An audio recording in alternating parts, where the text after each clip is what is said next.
Speeding. Speeding. Speeding. 5, 4, 3, 2, 1. The world is changing faster than ever. What used to take decades is now taking years or even months. What you see right now is the illusion that people have had for many decades about the workplace being this secure place to work the rest of your life. For the first time in the history of our nation, our children will not do as well as us. We've seen our friends get laid off, we've been laid off, we've had our pay cut. People are overworked and underpaid. They seem to have less time and less freedom. They live under constant pressure. This is going to be forced. And so even if your employer loves you, they may have to cut you. There's something wrong that on Monday morning, the heart attack rate increases by 35%. Technology is accelerating, job security is declining. It just doesn't seem like the old models of making a living are as reliable as they used to be. Every aspect of our lives, there's a better way out there, but we're still doing it the old way. We live in the greatest country on the planet, and there are a lot of people sitting around complaining and being cynical. Like everyone's whining about this old model, and I'm like, why don't you leave it? Look at all this over here. Look at all this opportunity. Since so much of our lives revolve around our work and the way we make our living, many people are thinking there just has to be a better way. The biggest challenge facing our world today is not making money, is what are we going to do with all the displaced, unemployed people? People are afraid that they're going to make the wrong decision. People are afraid of the unknown. People are afraid that maybe I don't have the skills. Hey, sports fans, industrial age is over. It's dead. It's dying. That's why going to school to get a job is an obsolete idea. A steady paycheck is an industrial age idea.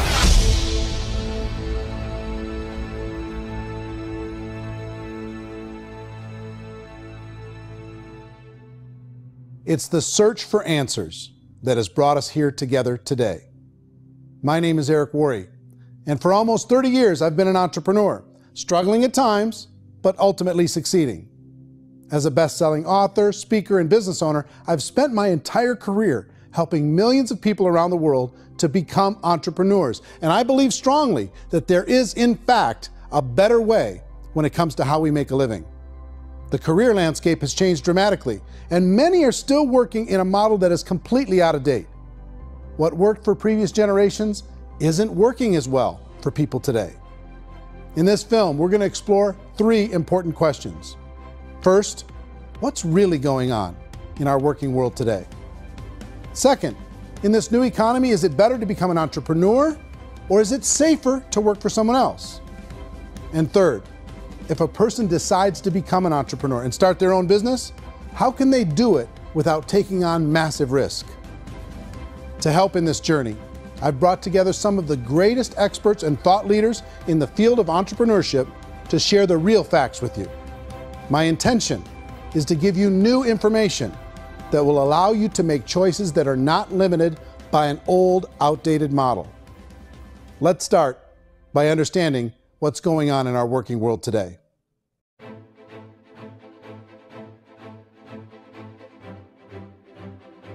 Let's look at unemployment. 30–40% of the people are honestly not working, but would be working. What our government does is if you haven't found a job in 6 months, we don't call you unemployed. We pretend you dropped out of the labor force. I've often said that unemployment, particularly structural unemployment, that's unemployment due to technological changes, is the first sign of economic growth.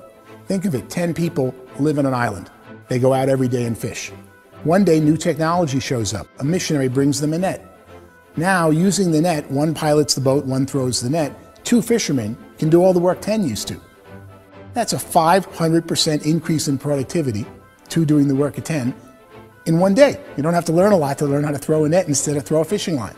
The island's got a big problem, 80% unemployment. But the island still has all the wealth of the fish because the 2 people produce as much fish as 10 did. Now, of course, looking back in history, these changes used to take thousands of years. And during that time, we went into farming and transportation. Some of us became doctors and some teachers and lawyers, and we developed all these new professions and new manufacturing jobs.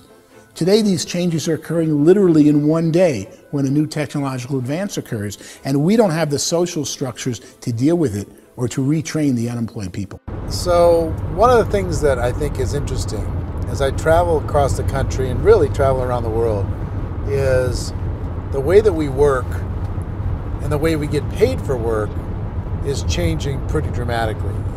On a global basis, everything is being turned upside down because of the rapidly advancing technologies.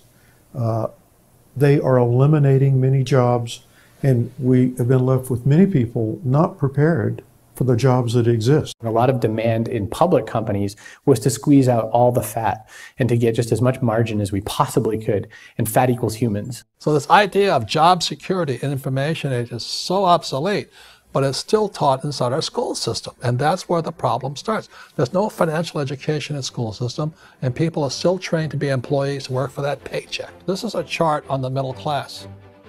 What's happening in the middle class, those that went to school, their incomes have been coming down for years. And parents still say to their kids, go to school, get a job. Now what happens to all those middle class people who are dropping off the ends of the chart? Well, they become what's called working poor. And this is what happens to working poor. But they say poverty is ending. Well, poverty may be ending, but working poverty is going up. And this is food stamp usage. So food stamp usage in America is going through the roof right now, because people cannot earn what they call a living wage. Most people have experienced financial pressures that I think are probably greater than they have been in the past. If you're not working for yourself, then it's going to be a pretty hard road for a lot of people. Today, if you're going to control your future, the 40-40 plan is gone, where you can graduate from college and get a job and work for 40 hours a week for 40 years. That day is gone. So some of these charts actually tell you what's going on. And this is a really interesting one, you know. People are going back to school because if I go back to school, I'll get a nice job. But this is what's happening to, it's called Sallie Mae, which is the student loan guys. Student loan is going through the roof. It's now over $1 trillion, and student loan debt is worse than credit card debt. So when people stopped using credit card, the government got people into student loan debt. And the problem with student loan debt is you can never be forgiven. See, with credit card debt, you can declare bankruptcy and all's forgiven. But student loan debt, you can declare bankruptcy, you still owe it. It's the worst of all debt. But this is the next picture. Look at this chart here. This is what's happening to wages of college graduates. It's going down. So you go to college, you rack up all this debt, but you earn less money. Now, that's not that intelligent. Average person who's been working a lifetime in America today is ending their lifetime at 65 with about $41,000 in assets. They earned just enough to survive. I think in the United States we have something like 17 trillion in debt. That's just the federal government debt. We got another 2 in municipal and in other, let's call it almost 20 trillion government. We've got 40 trillion in private debt. That comes up to close to 60 trillion. When you then add something we never had before, what you were talking about, when we look at the unfunded portion of Social Security and primarily Medicare, Medicaid, that, at the most conservative estimates from outside firms, Kleiner Perkins, 67 trillion and growing. That's more than all our other debt. There's less conservative estimates that say it's 84 trillion or higher.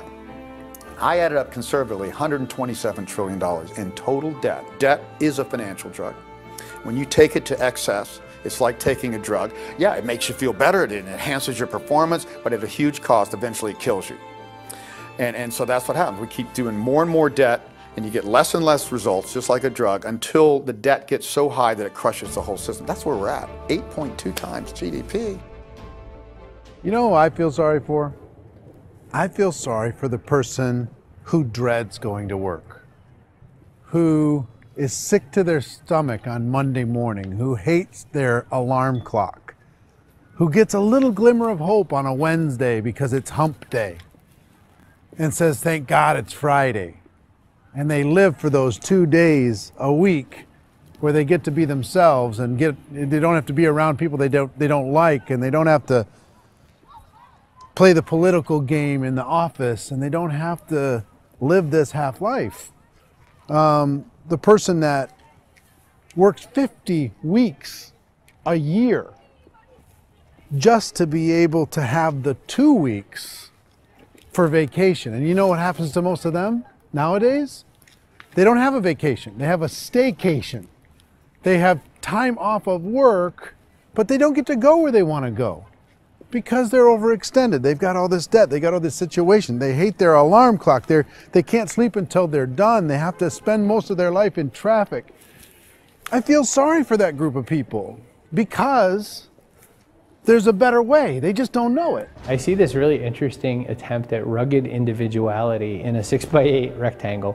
And I feel like you're all the same, except for the little push pins of the pictures. There's different pictures. Yours is named Jenny and his is named Sujara, but it's the same people. And this is how they are, and they're just like the zombies, and there's no joy in there, there's no fun. There's always like the wacky woman who decorates her cubicle, and that's the most she can do there. You got to give her credits, right? The wacky cubicle woman. The basis for their life is worry. I'm worried, you know, maybe I'll get fired. I'm worried maybe my company will go out of business. I'm worried I can't keep spinning the plates on paying the bills. I'm worried about how do I send my kids to college. I'm worried, what if the transmission of my car breaks? That's, you know, 2 or 3, I can't fix it.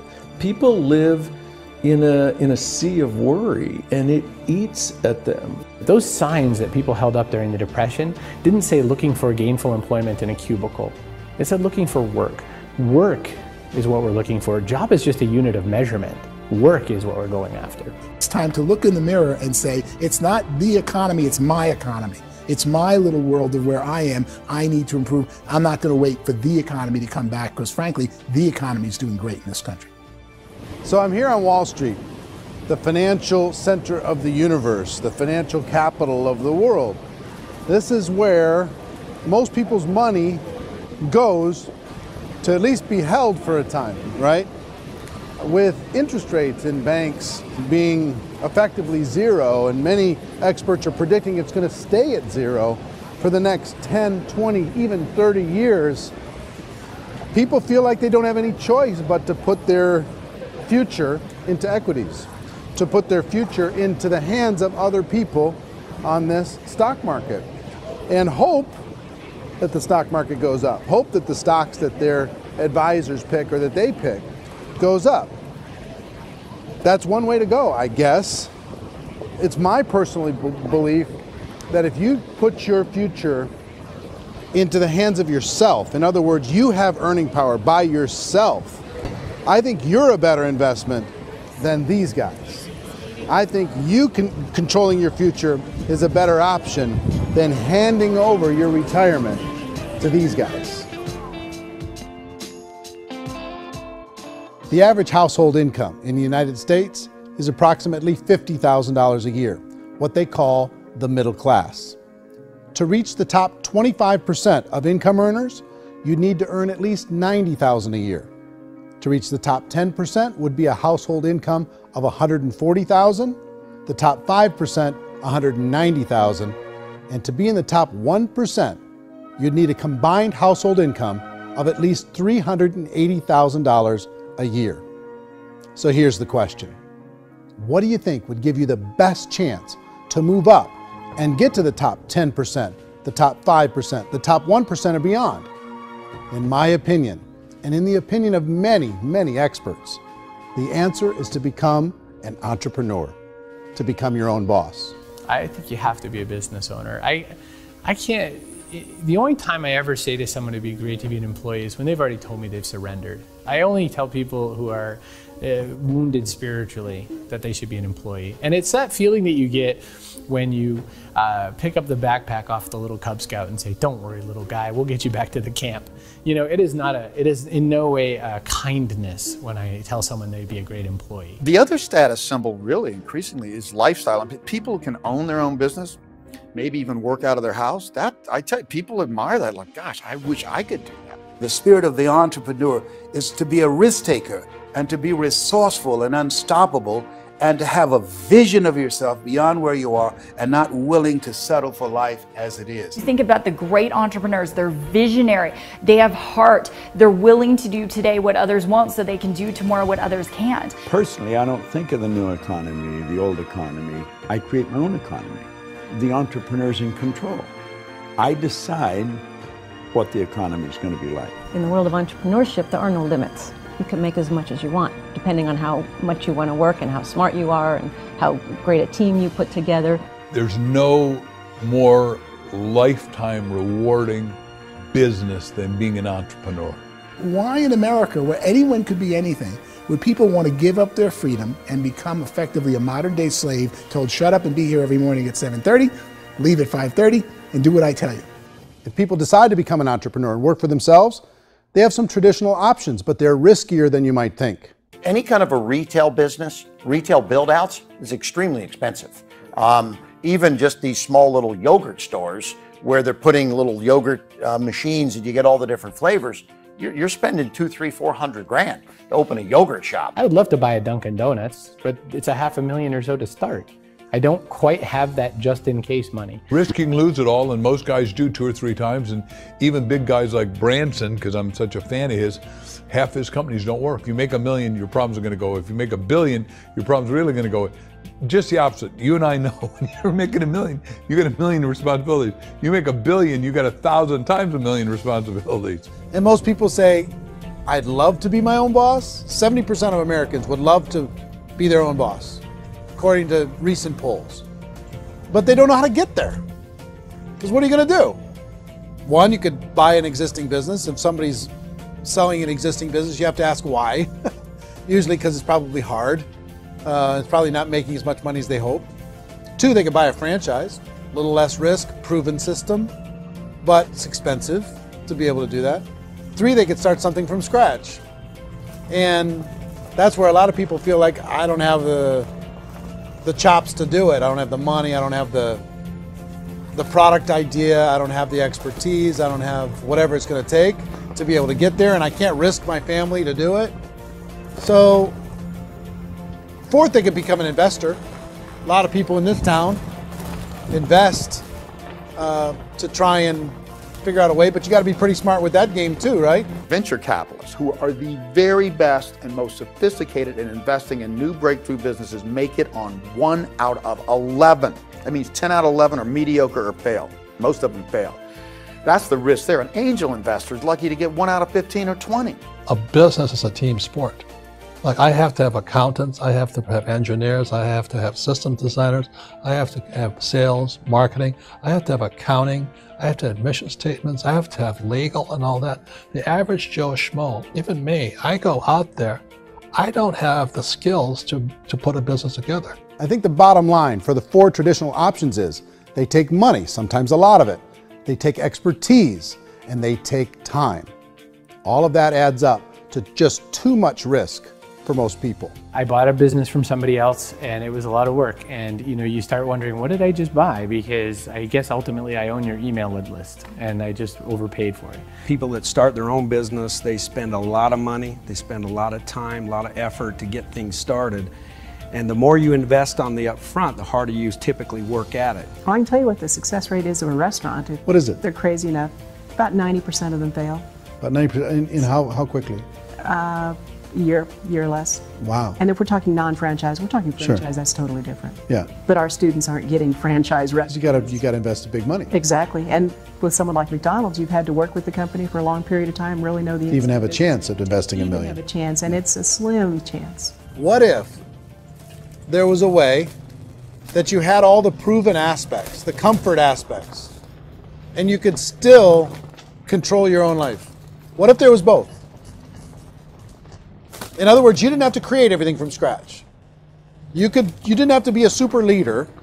All you had to do, what if there was a proven product already? You didn't have to create the product. And there's a proven system already, proven training already. Everything except an employer. That was the only thing that you didn't have. Do you think more people would be open to working for themselves in that environment?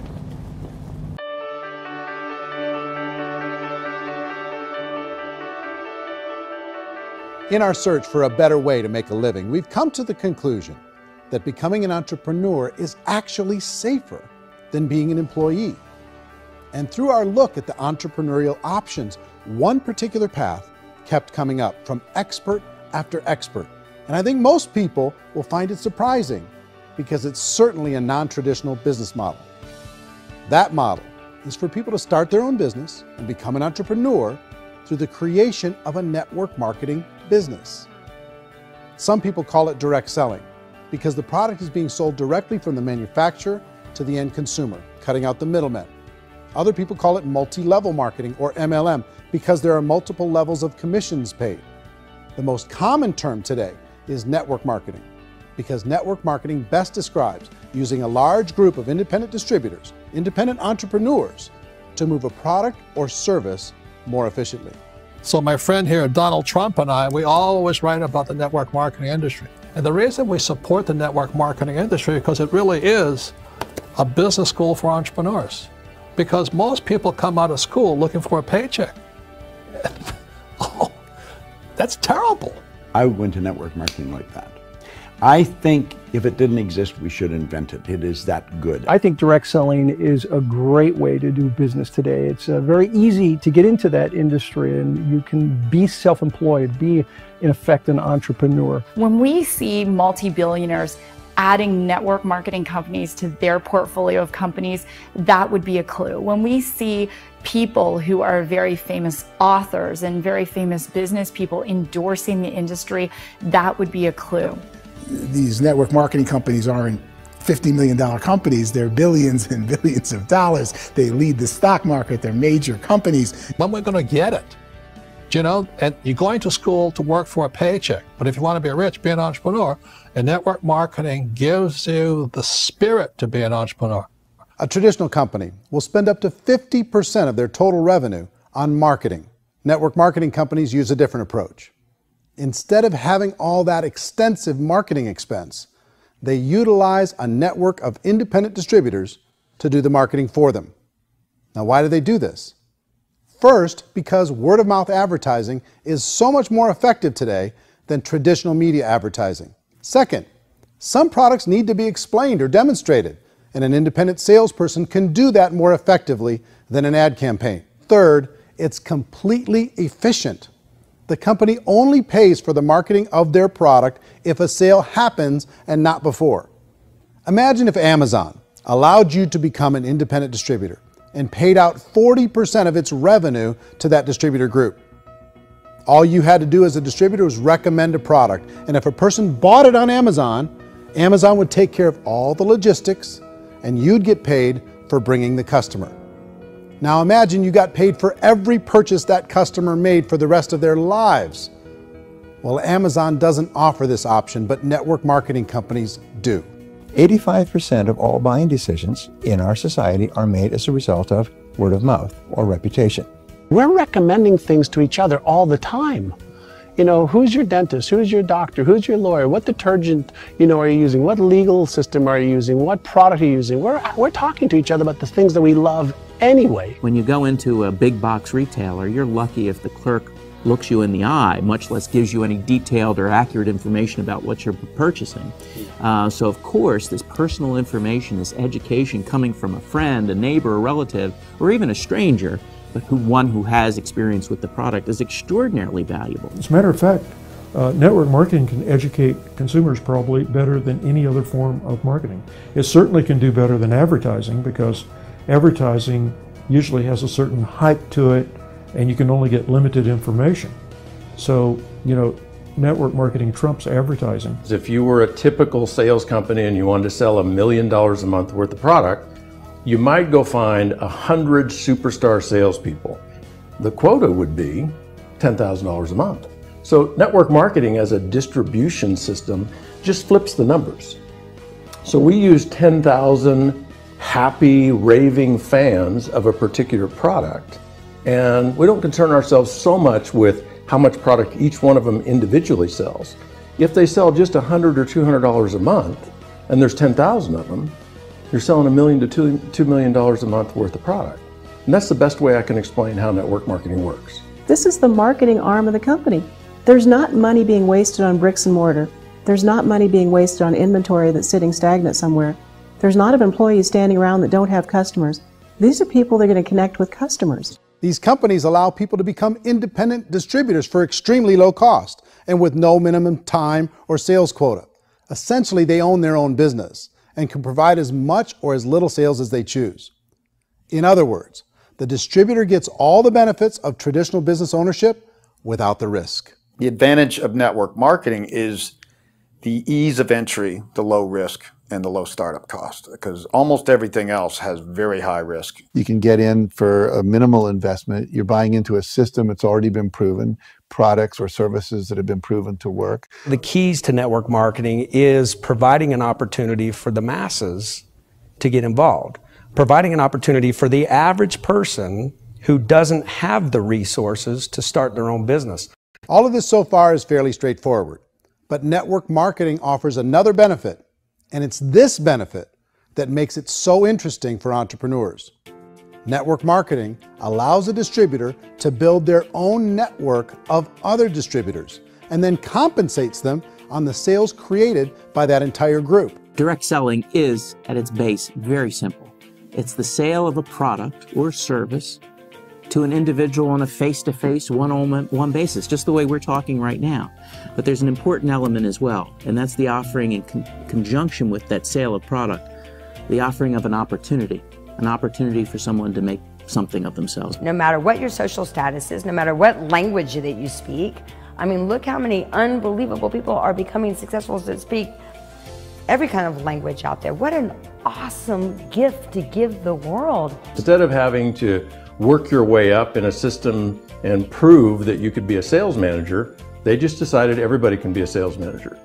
Everybody gets to build a sales team from day one. And so what that brought into the system of growth as a direct selling company is the concept of compounding or geometric progression.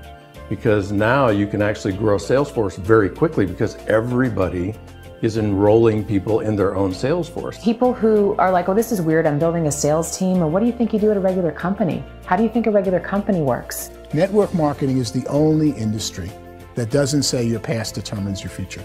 It looks at your past and says, okay, now what can we train you to do so you can have a great future? Every other employer out there wants to exploit you for what you already know, not teach you something new. Network marketing has the potential to save the United States and the world because it's going to teach people not to be employees, but to be entrepreneurs.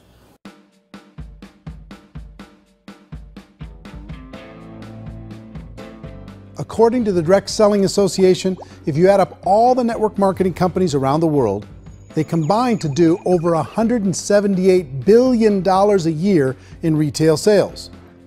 To give you an idea of how big that really is, the NFL, the National Football League, does approximately $9 billion a year. The music industry does a little more than $16 billion a year, and the movie industry does about $80 billion a year. Using a conservative average, network marketing companies pay their distributors about 40% of that $178 billion in the form of commissions, which adds up to more than $71 billion a year.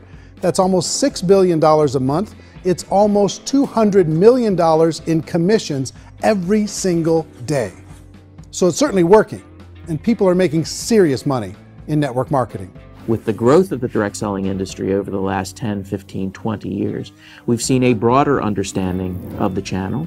We have seen more and more people getting involved in the business, so our penetration in the marketplace has increased, and thus the understanding in the marketplace of who we are has increased. And we've seen non-direct selling companies look at the direct selling model and say, something's going on there. People are making money. Companies are being profitable, individuals are being motivated, product is being delivered to market. Maybe we should explore this. Some people think only the people at the top make money. Well, let's take a look at that as well. In the network marketing profession, there are roughly 500 people in the world who earn over $1 million a year. If you round that number up to $2 million a year, that adds up to about $1 billion a year. That takes the $71 billion paid out each year down to $70 billion. So where does the rest of the money go? The vast majority goes to part-time people making anywhere from a few $100s a month to many thousands of dollars a month. It goes to people who choose to make it a full-time career move and earning even more than that. Every day, people are using the money they earn through network marketing to pay off debt, have more fun, and improve the quality of their lives. Everyone I know in network marketing has been doing that since the 50s. They go to work when they want to go to work. They stop working when they want to take time with their children to have a leisurely breakfast and discuss issues and drive them to school. They go back to work when they get home, wherever they're working out of. The biggest thing that I've seen is people that have become much happier in their life. MLM has probably made more millionaires of more people in more countries, and I've spoken to them in 67 countries, than any other single form of business, starting from nothing. If they have a choice between working a job for the next 10 years or working a network marketing business for the next 10 years, the result of working the network marketing business will be better. A lot of people within the industry go on and make this a career and do extremely well at it. Network marketing has been nothing but good for everyone I know that's been involved with it, because they did it seriously and they played full out and they've been very successful. It's been a constant barrage of success stories and people showing off stuff that they got as a result of it. How many people are involved? Approximately 16 million Americans and 96 million people around the world are currently participating in network marketing. And in a recent poll, 82% of those people report a good, very good, or excellent experience with network marketing. So people are happy.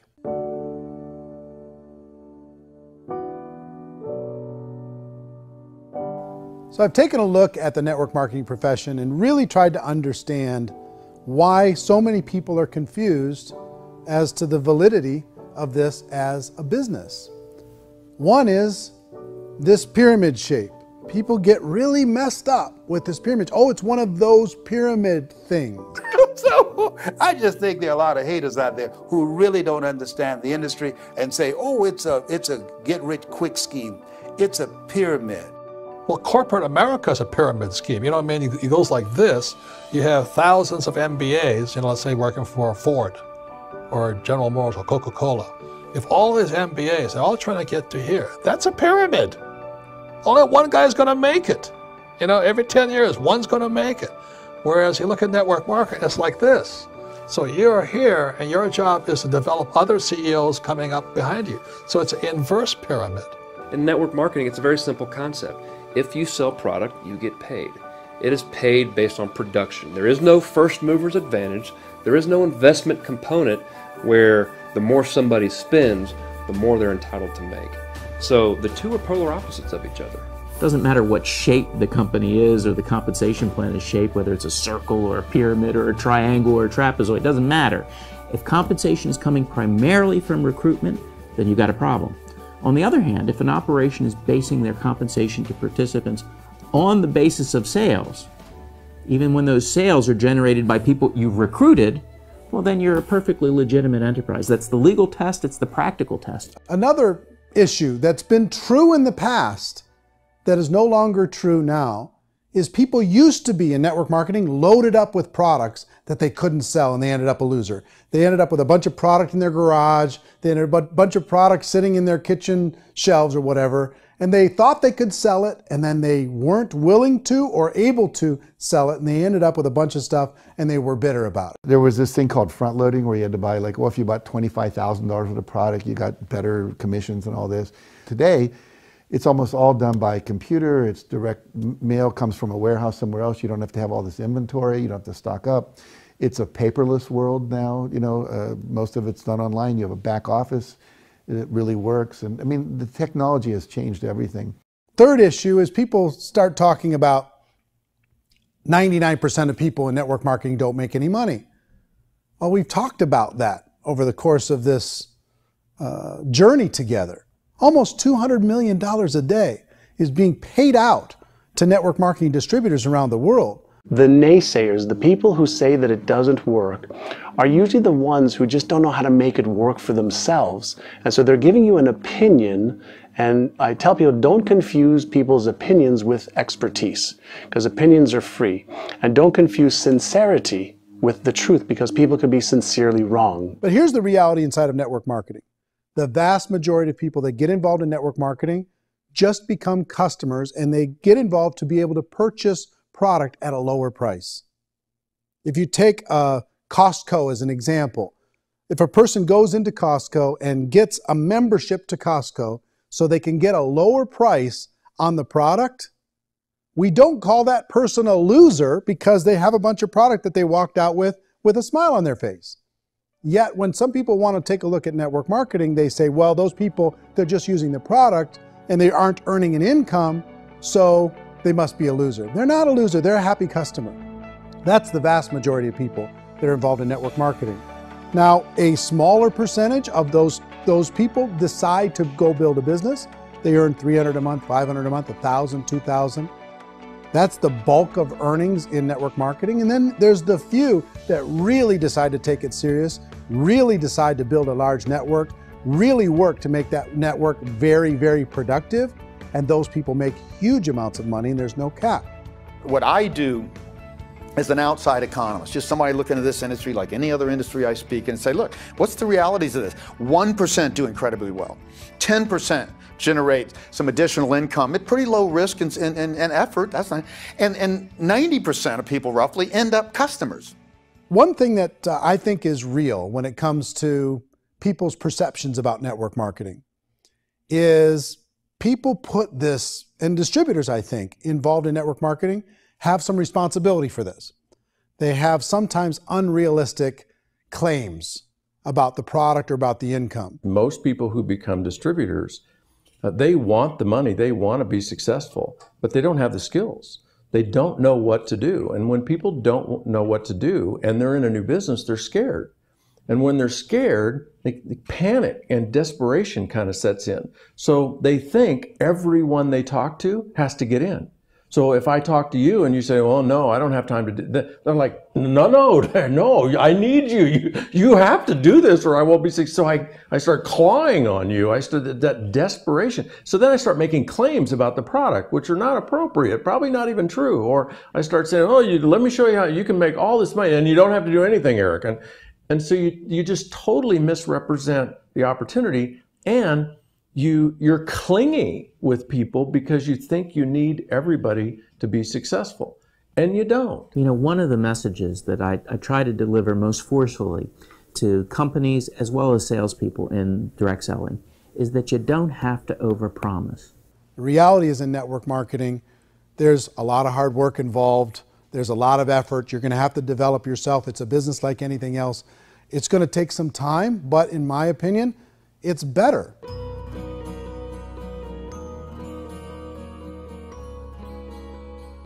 It's light years better for people starting today than it was even 5 years ago. I think it's more widely accepted now, and people understand it is a business. It is being an entrepreneur. It is being a business owner. Our belief system is based upon our evaluation of something. And frequently, if we reevaluate a situation, our belief about that situation will change. The industry has changed and it's grown up. It's totally transformed. You've got young people today that have grown up with social media, and they understand networks. They understand how people are connected through technology, and they understand how money flows through those networks. So when they see network marketing, they don't see it the way their parents saw it. And we've all learned, the larger industry that you represent, has all learned from those mistakes and flaws and errors that have happened early on. Early algorithms didn't work the right way. That's all fixed. It's like when they design a computer program, they design the program, then they run it, and then they go back through and they debug it. The MLM industry has been debugged. This is the day of being virtual, being able to run a business from your mobile phone. I mean, it's incredible. Companies are getting smarter. They're implementing more consumer protections. They're implementing more compliance training.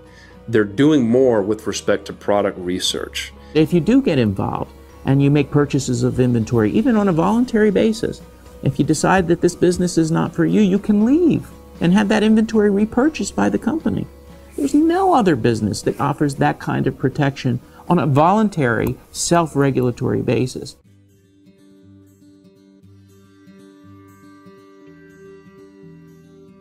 If you decide to look further into a network marketing business in order to generate more cash flow for your family, I would recommend reviewing the following 4 elements. First is the product or service. And on the product or service, I would ask 5 important questions. 1, do you like it? Is it something you would feel comfortable sharing with others? 2, is there a recognized need in the marketplace? It's hard to create a need if one isn't naturally there.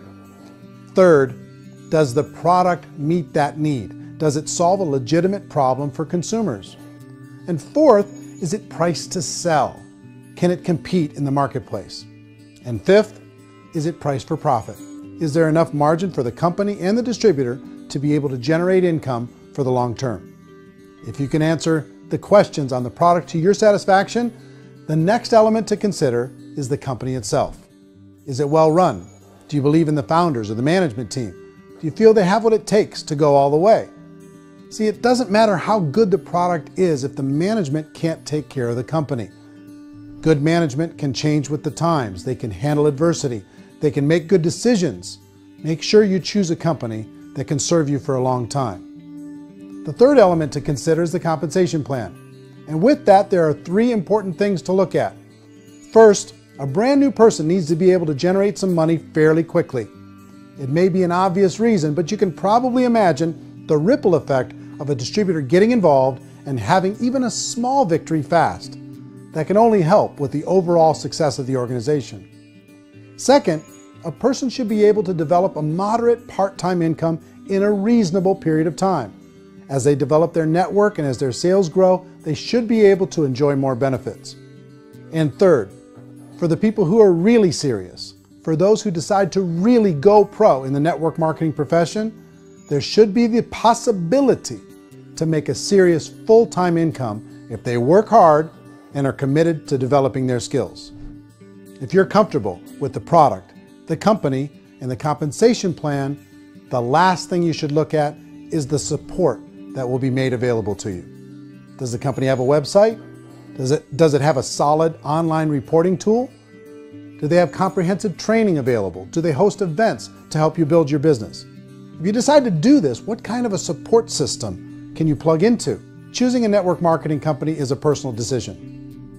But evaluating the 4 elements of product, company, compensation plan, and support is a great place to start. Is the company promising that you're going to get rich quick or that you can make a lot of money without a lot of effort? That's a red flag. Is there a product that you really believe in that you think can be sold? Or are you being told by salespeople or the person who's trying to recruit you or by the company itself that don't worry about the product, all you have to do is recruit other people into the business? Red flag, warning sign. If you're hearing that, take a second or even a third look. Get to know the customers, the products, the business, have some success, and see where the opportunities might take you to move up in the organization. You want to find out how concerned are they about my education, my training, and my development? Is there a space for me to grow? Most important question. Learn everything that you can about the product. Make sure it's something that you believe in, and learn everything you can about the industry and work that system. You have to be very passionate about whatever that company is doing. I would get involved. You can always test drive anything, you know, the product, the service, the community, and then lean into it a bit. If it feels good, then lean into it a lot. Behind me is the Lincoln Memorial. And this is a place where Martin Luther King Jr. had his famous "I Have a Dream" speech. And at that speech, he talked about his dream for equality for everyone around the world, and that's a noble dream.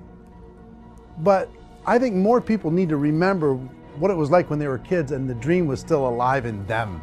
Before it got beaten out of them by reality, by this paycheck, by these responsibilities, and by having to live for this job to pay the bills. I think people need to remember that, go back to that. Once they know that there's a better way, I think their future is going to be much brighter. They can live a better life.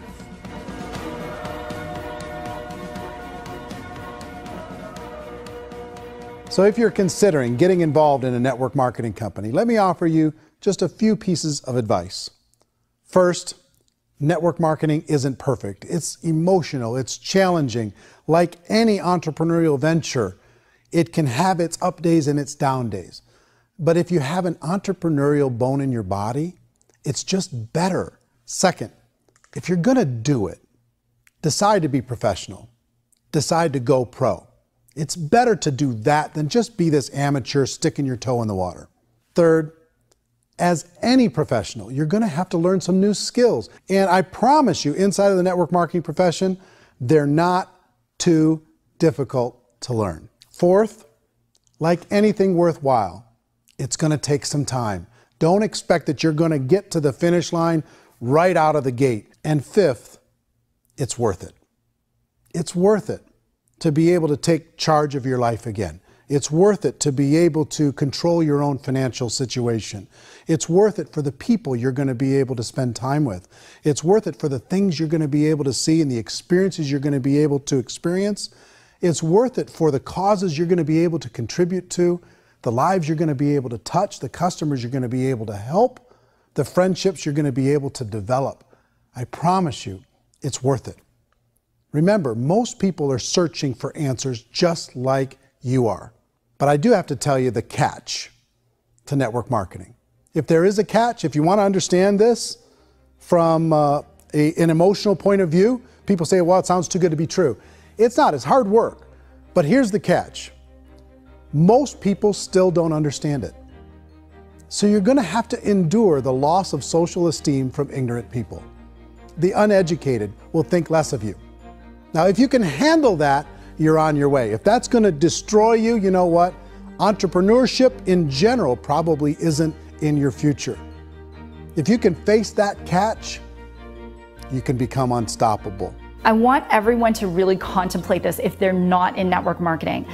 You're in a job, you probably have a mortgage, you have rent, you have debt, whatever's going on. You're in a prison. You work just hard enough to keep them from firing you, and they pay you just enough to keep you from quitting. Come on! I've been there, done that, and bought that t-shirt. In network marketing, if you run into failure, it's really just a homework lesson for yourself. There's no one to blame. You really have no excuse not to be successful. You just don't. People don't want to hear that, but there's so much available to you. If you want to be a good network marketer, be a student to the people above you, be a fellow traveler to the people on the same level, and be a teacher to those below, and know when it's appropriate to do which. People who are not afraid of asking people to buy things, or not afraid of persuading people with a chance they may say no, these people own the future. Nothing happens until something moves. So you got to go move, you got to go do something, or nothing's going to change in your life. In the beginning, you're going to do a lot of things that you don't get paid for. But as you go down the road, you get paid for a lot of things that you don't do. And your job is rehabilitate the spirit, the entrepreneur spirit in all of us. You get it back. Either give it a strong yes or a strong no, but no wishy-washy, dilly-dally stuff in the middle. There's dreams and there are nightmares, but I believe that the biggest nightmare of all is when you don't pursue your dream. You're going to see some monumental growth in this profession. It's an exciting, exciting time to be involved with the network marketing profession. The next 10 years, I see just exponential growth. When that tipping point comes, it's not a matter of asking somebody, have you ever heard about network marketing? You're really asking them, which company are you building your wealth in? We are here to fix the world, to improve relationships with other people, to improve other lives. And the real reward comes as an entrepreneur in any level from teaching somebody something and watching them soar. There is no greater reward.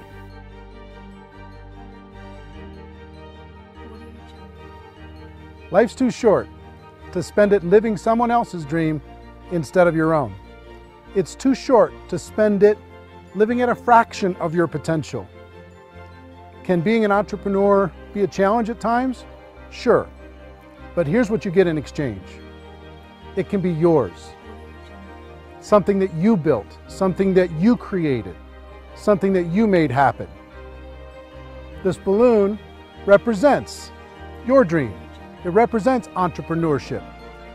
My wish for all of you is that you would reach out and grab it. The choice is up to you.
mention the word scam? Why did you mention the word scam? The only reason it is a scam is because... That's terrible.